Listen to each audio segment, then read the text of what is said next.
우리가 묵상하고자 하는 이제 마가복음을 마가복음이라고 명명하는 것은 후대에 사람들이 붙인 겁니다.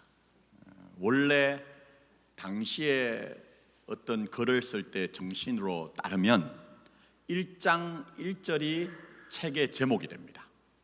그래서 1장 1절이 굉장히 중요한데요. 이제 잘 이해를 해야 됩니다. 제가 직역을 하면 하나님의 아들 예수 그리스도의 복음 입문 이렇게 됩니다. 우리 성경과 좀 번역이 다르죠? 그럼 여러분 생각에 목사가 틀렸거나 지금 우리가 가진 성경이 틀렸거나 그렇지 않습니다.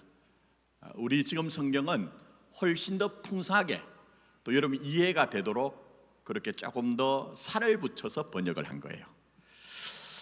그러나 제가 말씀드린 것은 원래 원어가 아르케, 이제 명사입니다. 이거는 아르케, 뚜 유앙겔리우, 유앙겔리온이란 말 들어보셨죠? 복음, 기쁜 소식.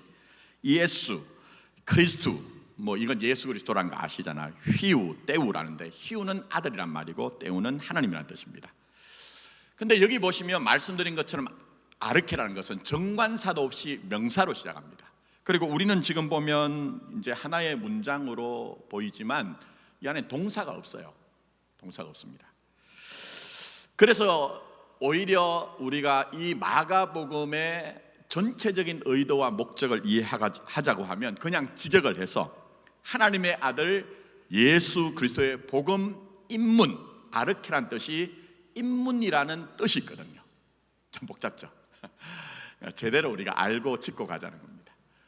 근데 여기서 입문은 우리는 흔히 입문이란 것을 어떤 분야에 처음 발을 디디면 입문이라고 하죠. 근데 성경적으로 입문은 그런 것이 아닙니다. 자, 예수님이 생명이시며 진리시며 우리의 문과 길이 되시죠. 여러분 이미 들어오신 거예요. 근데 성경이 얘기하는 것은 그렇게 예수가 너희의 생명의 문이요 진리요 길이기 때문에 떠날 수 없다, 외면할 수 없다, 끝까지 가는 것이다. 그렇게 이제 입문을 사용합니다. 성경에서는 전혀 다르죠. 자, 그러니 여러분이 앞으로 저와 함께 이 마가복음의 영적 여정을 해나갈 때 이 안에 뭘 확인하셔야 되냐면 여러분의 인생과 운명이 누구 안에 있어요? 나보다 크신 예수 안에 있다는 믿음을 다시 한번 확인하시고, 혹시 사는 게 너무 고달프고 인생의 짐이 무겁다 보니 그거 우리가 놓치고 좀 희미해졌다면 다시 한번 그 신앙을 회복하는 그런 기회가 되었으면 좋겠습니다. 자, 그래서 입문이라고 했는데요, 이렇게 지금 마가가 표현하는 이유가 있습니다. 그것은 당시에 마가복음을 받던 1차 수신자들이 있어요. 우린 2차 수신자죠. 그건 당시에 로마 교회 교인들이었습니다. 로마 교회 교인들이 형편이 정말 어려웠습니다. 요즘 어떤 분들이 많이 그래요. 옛날보다 예수 믿는 것이 수월치가 않습니다. 교회 나와도 신나는 일이 없습니다. 그건 여러분들이 지금 느끼시는 것인데 여러분만 그런 것이 아니라 많은 분들이 그렇습니다. 그래서 코로나가 끝나니까 많은 분들이 그런 현실에 질식을 해서 신앙이란 것이 별것 아니라는 어떤 유효하지 않다는 느낌 때문에 교회를 떠나기도 하죠. 교회를 떠나기도 하는 현실이 우리에게 있는 겁니다. 그런데 당시에 마가복음을 이제 받던 이 고린도 교인들은 더 어려웠습니다. 정말 어려웠습니다. 그래서 여러분들이 편지를 쓸 때, 요즘 편지도 잘 안 쓰죠? 제일 빠른 게 카톡, 문자, 메일이잖아요. 근데 카톡, 문자, 메일을 보낼 때도 그냥 안 보내잖아요. 보통은 이제 그냥 우리가 간단하면 그렇지만, 그러나 정말 우리가 진심을 가지고 뭔가 카톡, 메일, 문자를 보낸다고 하면 그 받는 분의 형편을 생각해야 돼요. 그렇겠죠? 받는 분의 형편을 생각해야 됩니다. 생각하지 않고 보낸 카톡, 메일, 문자는 뭡니까? 상처를 줍니다. 가깝자고 해서 보낸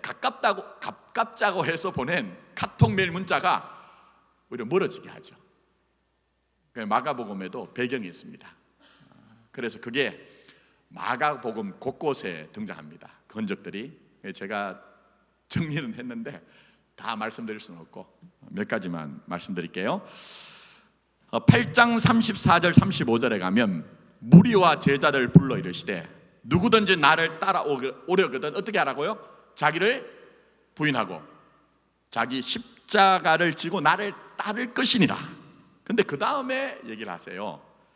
누구든지 자기 목숨을 구원하고자 하면 잃을 것이요 누구든지 나와 복음을 위하여 자기 목숨을 잃으면 뭐라고 합니까? 구원하리라 얘기합니다. 이건 관념적인 얘기가 아닙니다. 당시의 로마 교회 교인들은 극심한 핍박, 고난, 그 십자가가 현실이었다는 거예요. 물론 그렇기 때문에 여러분들이 오해하지 마실 것은 나의 현실은 그렇지 않다고 치부하시면 안 됩니다. 유형적으로 비록 우리에게 십자가가 주어지지 않았다고 해도 여러분의 인생과 여건 속에서는 언제나 우리에게 달려오는 것이 우리의 삶은 십자가로 다가오기 때문에 그렇습니다. 그렇지 않습니까, 여러분? 그걸 조우하지 못하면 신앙의 실체를 알지 못합니다. 인생의 실체를 우리가 받아들이지 못한 겁니다. 그래서 여기 대부분의 분들이 세월 살 만큼 사셨고 자식들 키울 만큼 키웠지만 우리 자식들에게 하는 말이 뭡니까? 야, 뭐 신나서 사냐? 사니까 사는 거다. 이런 얘기 하잖아요. 그거 간단한 얘기가 아닙니다. 여러분의 사신 인생의 세월 속에서 메시지로 지금 자식들에게 얘기하는 거예요. 그러니까 십자가 멀리 있지 않습니다. 자, 다른 것도 많이 있는데 좀 건너뛰고 10장 30절에 가서 이런 얘기를 하세요. 현세에 있어 집과 형제와 자매와 어머니와 자식과 전토를 100배를 받되 박해를 겸해받고 내세 영생을 받지 못할 자가 없느니라 얘기합니다.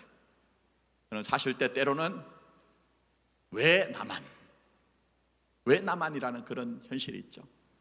근데 마가가 지금 얘기한 게 있습니다. 우리보다 더한 현실에 있던 이 로마 교회 교인들에게 너희들의 고난의 현실, 핍박의 현실은 그게 사라지는 것이 아니다. 우리 주님 안에서 당연히 주님이 너희를 격려하고 또 보상하고 상급을 주실 것이니 그 고난이라는 것, 핍박이라는 것이 의미 없다고 치부하지 말아라. 내가 저주받았다고 그렇게 오해하지 말아라. 이런 얘기를 마가복음 곳곳에 지금 이제 얘기합니다. 왜요? 말씀드렸잖아요. 이 1차 독자인 로마 교회 성도들이 쉽지 않았기 때문입니다. 그런데 마가가 얘기한 게 있습니다. 더 확실한 얘기가 있습니다. 마가복음 전체적으로 예수는 승리하셨다는 겁니다. 예수는 이미 사망의 운세를 뚫고 부활로 승리하셨고 지금도 여전히 너희들에게 함께하여 그 십자가로 섬김으로 말미암아 자신이 우리에게 승리하신 것을 나타내실 것이다. 그러니 최종적인 그 승리와 영광이 예수 안에서 너희에게 분명히 있는 것을 믿어야 한다. 그걸 지금 마가는 쉽지 않은 현실 속에 있는 로마 교회 성도들에게 강조를 하는 겁니다. 강조를 하고 있어요. 근데 이게 2000여 년 전 로마 교회 성도들에게만 적용될까요? 아니죠. 제가 지난주에 말씀을 좀 전했지만 제가 생각해도 좀 너무 너저분하게 전한 것 같아요. 성경에 나오는 그 얘기는 그 얘기로 끝나는 것이 아니라 나의 얘기가 돼야 된다고 했잖아요. 그래서 우리가 인문이라고 했어요. 발을 담그는 인문이 아니라 성경의 아르케라는 것은 예수와 함께 사는 우리 인생에 대한 겁니다. 비록 현실이 우리에게 절망의 빛으로 다가온다 할지라도 예수만이 우리의 빛이기 때문에 우리가 약하다고 해도 그의 강함의 능력이 십자가 안에 이미 확정되어서 여러분에게 주어져 있기 때문에 우리는 예수와 함께 끝까지 가는 인문이라는 그 과정 속에 맥락 속에 결론 속에 있다는 것을 믿고 가는 겁니다. 그래서 나중에 이제 16장 가서 말씀드리겠습니다. 마가복음 16장의 마지막은요, 원문으로 보면 우리말 성경 번역은 마치 마무리 딱 되는 것처럼 되어 있습니다. 원문으로 읽어보면 마무리가 깔끔하지 않습니다. 다르게 얘기하면 열린 결론, 열린 결론. 무슨 얘기입니까? 너도 그렇게 된다, 살 수 있다, 이걸 얘기하는 겁니다. 그래서 여러분 14절 한번 보십시오. 오늘이 굉장히 중요합니다. 14절. 자, 등장하는 말이 뭐죠? 요한이 잡힌 후에요.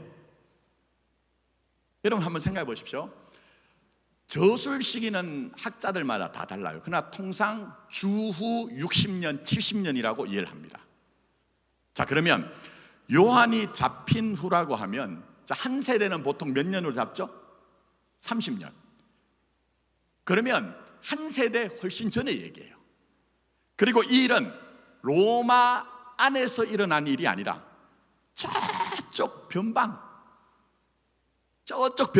팔레스타인에서 일어난 일이에요.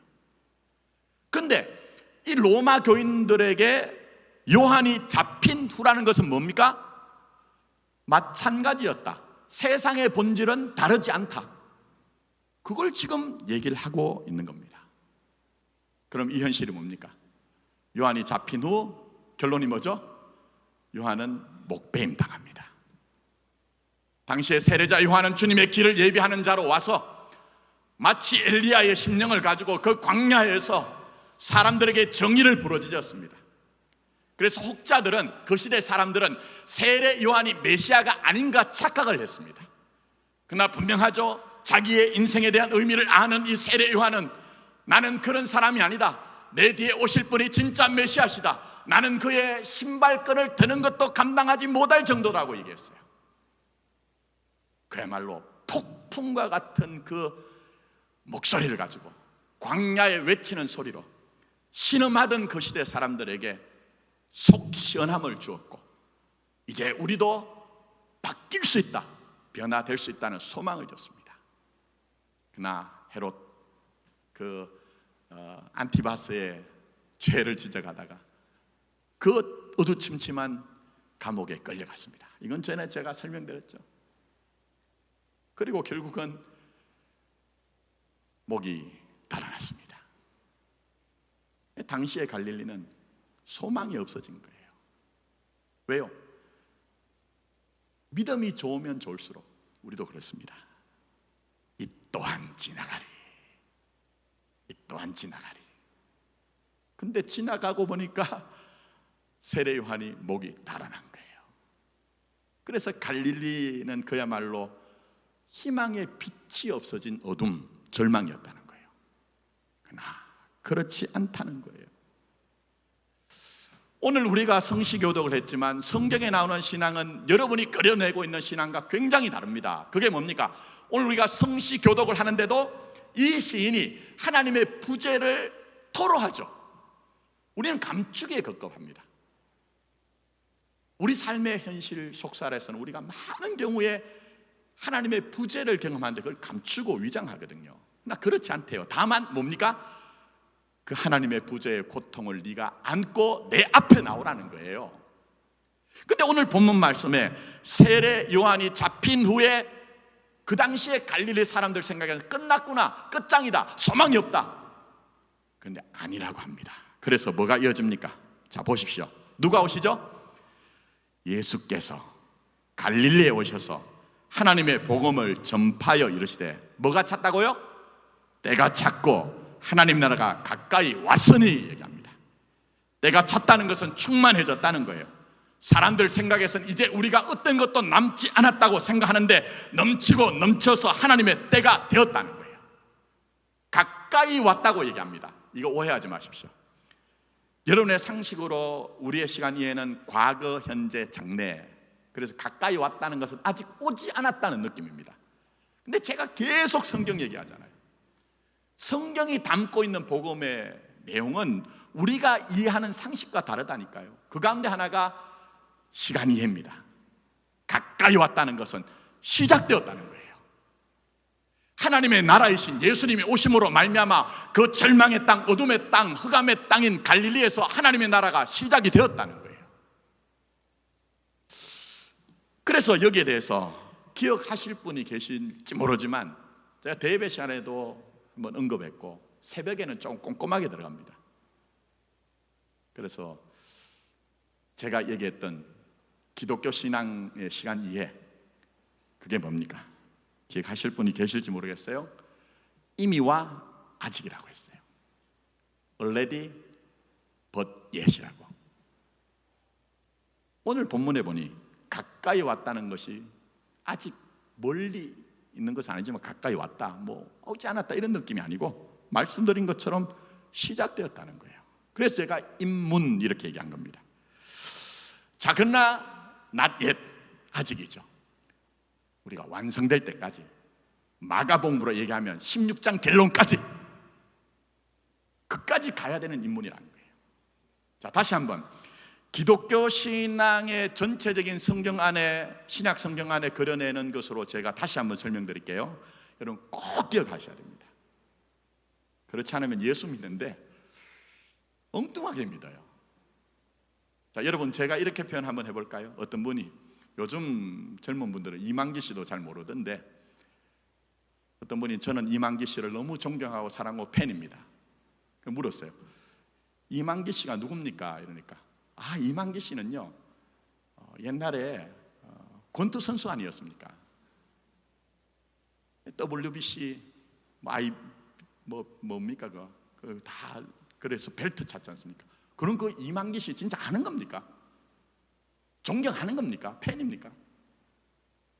저는 많은 교인들이 교회 나와서 예수님 얘기하는데 진짜 계시된 하나님의 말씀 안에 그려내신 그 예수님이 아니라 내가 내 이해와 상식 안에서 그려낸 그 예수님, 좀 심각하게 말씀드리면 우상입니다, 여러분.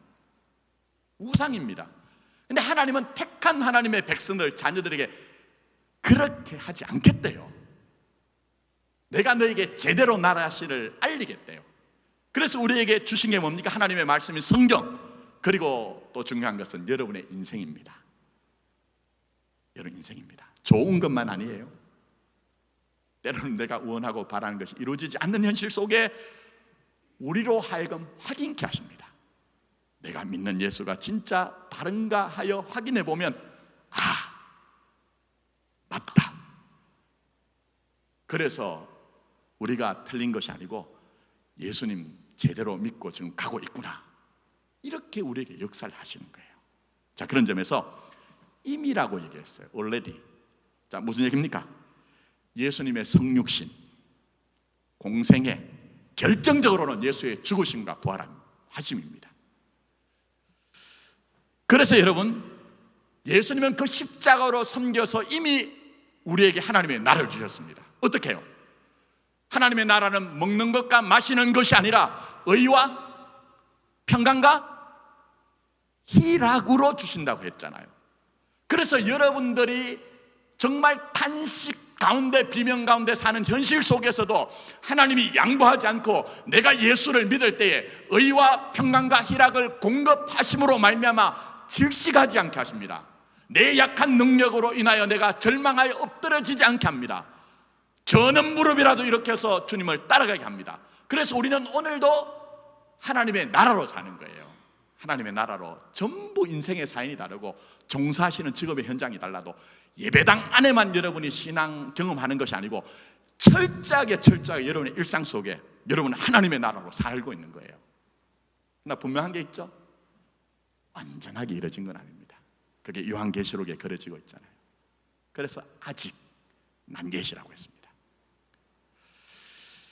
언젠가 주님께서는 우리의 신앙의 고백처럼 몸으로 오실 겁니다. 저는 믿습니다. 그건 다르게 얘기하면 역사로 오신다는 거예요. 관념이 아니라 현실로 오신다는 거예요. 종말로 오셔서 이 세상을 승리하신 왕으로, 요한계시록에 나오죠. 승리하신 어린 양으로 자기 백성에게 비록 오늘 눈물을 흘리는 삶을 산다 할지라도 그때는 눈물도 애통도 애곡도 아픈 것도 있지 않은 그 완성된 하나님의 나라에 너를 불러 내가 너와 함께 할 것이다. 그때까지 우리가 사는 거예요. 자, 그러면 가끔 제가 이런 복잡한 얘기를 하면 산부 예배가 늘 뒷꼭지가 서늘한 게, 저희 아내가 저녁에 들어가면 복잡한 얘기 좀 하지 마세요 하는데 안 할 수가 없습니다.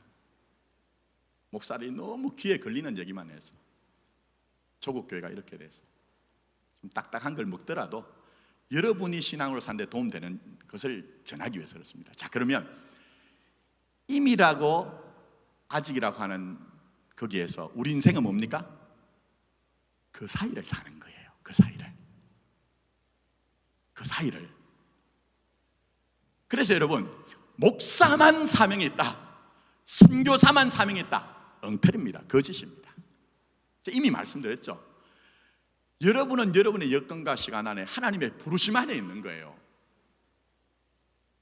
어떤 것도 거룩하지 않은 거예요. 없습니다.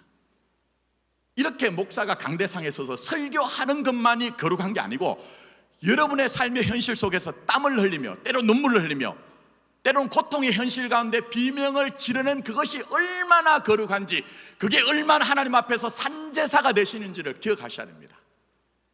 그래서 임의와 아직이라고 하는 그 사이에 사는 우리의 인생은 어떻습니까? 좁은 길 가는 거예요. 많은 사람들이 달려내려가는 대로를 가는 게 아닙니다. 그러나 분명한 게 있죠. 그게 생명이고 그게 바로 하나님의 나라로 가는 도상이 있다는 겁니다. 근데 그렇게 사는 것은 한마디로 얘기하면요, 전복입니다. 세상 사람들이 다 생각하는 방식으로 자기를 생각하는 게 아니고 예수님이 여러분의 부어준 십자가 안에서 자기를 생각하는 거예요. 그래서 마가복음은 당시로 보면요, 정말 불경한 얘기가 나옵니다. 그게 무슨 얘기입니까? 복음입니다. 우리는 복음이라고 하면 무감각하죠. 당시의 복음은 기쁜 소식이라는 뜻인데 유한겔리온이거든요. 근데 이 말은 로마 제국의 황제에게 적용되는 말입니다. 황제의 적이, 황제가 어디 전쟁에 나가서 승리했을 때, 또 아니면 황제가 자기의 왕위를 승계할 수 있는 아들이 태어났을 때, 그리고 그 아들이 성년식을 한다든지 뭐 이런 일이 있을 때, 전 로마 제국이 떠들썩할 때 그 소식을 전할 때 그것을 좋은 소식, 복음, 유한겔리온이라고 하는 겁니다.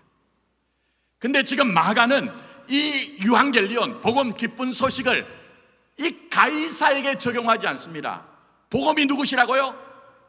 예수님이란 거예요. 아무리 세상의 힘과 권세를 가지고 이 세상을 호령하는 로마 제국의 가이사라 할지라도 사망을 이길 수 없다. 그러나 십자가에 죽으시고 부활하신 그 예수님만이 너희의 진정한 왕이 되신다. 이 전복,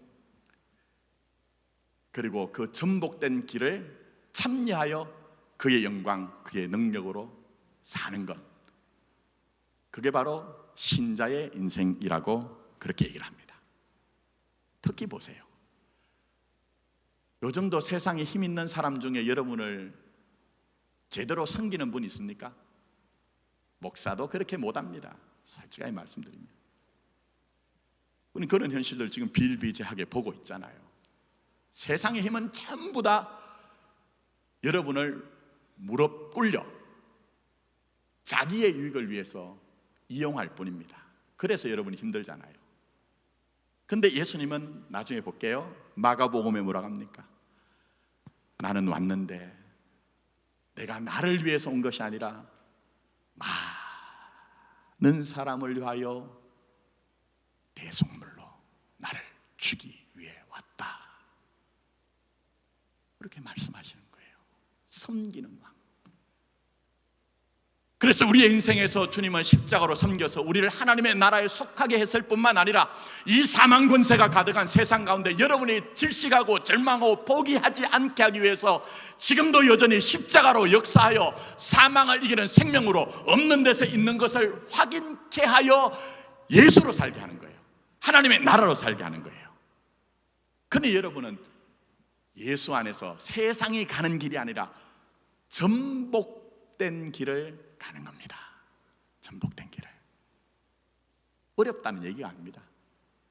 세상 사람들이 허락되지 않은 어마어마한, 제가 어떻게 목사가 제 입으로 다 표현되겠습니까? 그게 우리에게 주어져 있다는 겁니다. 자, 그러면 이제 여러분에게 묻습니다. 도전합니다. 예수 믿은 지 어느 정도 세월 되셨습니까? 교회 다니신 지 얼마나 되셨습니까? 여러분에게 정말 기쁜 소식, 복음, 유한겔리온이 예수십니까? 한번 물어보시고 답하셔야 됩니다. 다르게 얘기하면, 나를 통치하시고 다스리는 분이 예수입니까? 저는 거기에 대해서 답하는 것이 쉽지가 않습니다. 그래서 제가 그런 현실에 대해서 혹시나 전혀 그렇지 않은데 얘기를 하면 시험 드시는 분이 있더라고요. 꼭 내 얘기 했냐? 목사 그렇지 않습니다. 제 얘기를 하자면요, 저는 평생 교회 떠나본 적이 없습니다. 물론 제가 청소년기에는요 이해가 안 돼가지고 믿지 못해서 심각하게 반항을 했습니다. 그래서 요즘도 제가 얘기하는 게 있죠. 예수 믿는 것은 무턱대고 믿어라, 그런 맹신, 무지 아니라고. 무조건 믿어라 이거 아니라고. 왜요? 성령의 하나님은 자기 백성에 대해서 설득하고 이해를 시키시는 하나님이더라고요. 시간을 허락하여, 과정을 허락하여. 그렇죠? 그것뿐만 아니라 기독교 역사 전통을 제가 다 훑을 수는 없습니다. 교부 시대 다음에 나중에 종교개혁의 단초를 제공한 어거스틴이라는 분이 계십니다. 이분이 뭘 주장했느냐? 이해를 위한 믿음을 얘기했어요. 이해로 가는 믿음. 그리고 중세로 오면 안셀롬이라고 하는 사람이 있는데, 이분이 뭐라고 했느냐? 나는 생각한다, 그렇기 때문에 믿는다고 얘기를 했어요. 그리고 여러분 아시는 종교개혁으로 오면 깔뱅 그리고 루터는 뭐라고 합니까? 그 시대가 어두운 시대여서 그 사제들이 성경을 제외해놓고 제 얘기를 했잖아요. 근데 깔뱅이 루터가 뭐라고 합니까? 아니다, 하나님의 말씀인 성경으로 돌아가자. 너희들의 생각과 판단을 사용하여 이 하나님의 계시된 말씀 속에서 저들이 전하는 저 설교가 맞는지 확인하자. 우리는 오직 말씀으로, 오직 복음으로, 오직 그리스도로 돌아가야 된다. 그거 얘기했지 않습니까? 하나님은 지금도 그런 일을 하세요. 그런 후에 이성이 극도로 막노릇하는 시대. 그래서 뭐가 나왔습니까? 뭐 복잡한 얘기입니다만 신학도 사신신학이라는 게 나왔습니다. 니체가 뭐라고 했습니까? 신은 죽었다. 그 영향을 받아가지고 어떤 미국 화장실에요 누가 낙서를 했대요. 니체, 신은 죽었다. 그랬더니 그 밑에 톰이라는 아이가 그러는 니체도 죽었다. 그랬더니 그 다음에 청소부 아줌마 낙서한 니도 나한테 잡히면 죽는다. 그런데 그런 현실을 전복시킨 분이 계십니다. 2차 대전 후에 칼 바르트라고 하는 폭탄을 던졌대요. 뭐로요? 말씀으로.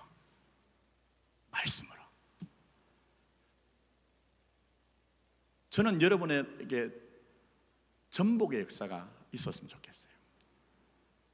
저는 저에게 충성하라는 얘기하지 않습니다. 예수께 입문하여 발만 담그는 정도가 아니라 지금도 여전히 십자가로 섬겨주시는 그 예수님과 함께 살아내요. 결국 하나님의 영광에 이르는 그 입문, 그게 여러분의 인생이 되었으면 좋겠습니다. 그럴 때 떳떳할 수 있습니다. 그때 담대할 수 있습니다. 쫄지 않습니다. 세상 힘 앞에 괜찮다, 너는 너 길 가라. 나는 예수와 함께 입문하여 그의 영광에까지 갈 수밖에 없다. 이렇게 되는 겁니다. 근데 제가 이런 깨달음을 가지게 된 것은요, 하나님이 심하게 때렸습니다. 저를 정말 옆구리를 야곱의 엉덩이뼈를 쳐서 깨트리는 것처럼, 제가 저희 교회 뭐 다 지금 말할 수는 없어요. 그런 현실 속에서 저 안에 있는 허탄한 신화를 보게 하시고 깨트렸습니다. 자, 그 가운데 길게 얘기하지 못하고요, 저는 어릴 때부터 목사가 되길 소원했고 저의 소원은 부흥이었습니다. 어떤 부흥요? 조영기 목사님, 곽선희 목사님. 그래서 어릴 때 친구들은 팝송 들을 때 저는 그 테이프가 늘어날 정도로 그분들의 설교를 녹음해가지고 학교로 오며 가며 듣고 흉내냈습니다. 사랑하는 자의 내 영혼이 잘된같이 범사가 되려고 강건하기를 원하노라. 부흥이 그건 줄 알았으니까요. 근데요, 그렇지 않던데요. 그래 제가 가끔 말씀드리죠. 그런 부흥 없습니다. 부흥이란 말이 사용된 하박국서에는 그게 아니에요. 하나님의 백성들이 하나님 백성의 길에 서야 되는데 하나님 배반합니다. 그럴 때 오라 오라 하지만 안 들어쳐먹어요. 저처럼. 그랬더니 바벨론이란 이방 나라를 들어서 회초리로 사용하여 돌아오게 한대요. 그랬더니 하박국이 도무지 이해가 안 되거든요. 아니 아무리 그래도 그렇지 하나님은 없는 이민족을 통해 왜 하나님의 백성들을 이렇게 대우하십니까? 그래서 하나님 앞에 막 항의를 해요. 데모를 해요. 그때 하나님 답을 주십니다. 무슨 답이죠? 의인은 뭐로 산다고요? 믿음으로 산대요. 그게 로마서에 먼저 나온 게 아닙니다. 의인은 믿음으로 산대요.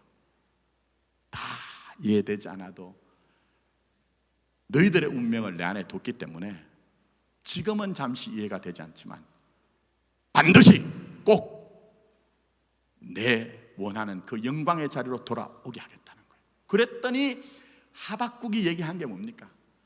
주여 주여 수년 내에 뭘 달라고요? 부흥 주세요. 목사들이 바라는 그 숫자의 부흥을 통해 밖에만 나가면 목사님 대단하십니다. 어떻게 목회에 성공을 했습니까? 그게 아니더라는 거예요. 하나님의 뜻이 이루어지는 부흥, 세상은 전부 다 사망을 향해 달려간다 할지라도 예수의 십자가의 능력 가운데 하나님의 영광을 빼앗기지 않는 그 부흥. 제가 왜 이 말씀드립니까? 말씀드린 것처럼 자꾸 다른 얘기하면 여러분 오해를 하니까. 그러나 제가 제 경험으로는요, 저의 인생에서 그야말로 깊고 깊은 10년 속에 하나님 어디 계십니까? 왜 제가 지금까지 유지하던 이 세계는 다 깨진 것입니까? 그러나 하나님이 그렇게 말씀하시는데요,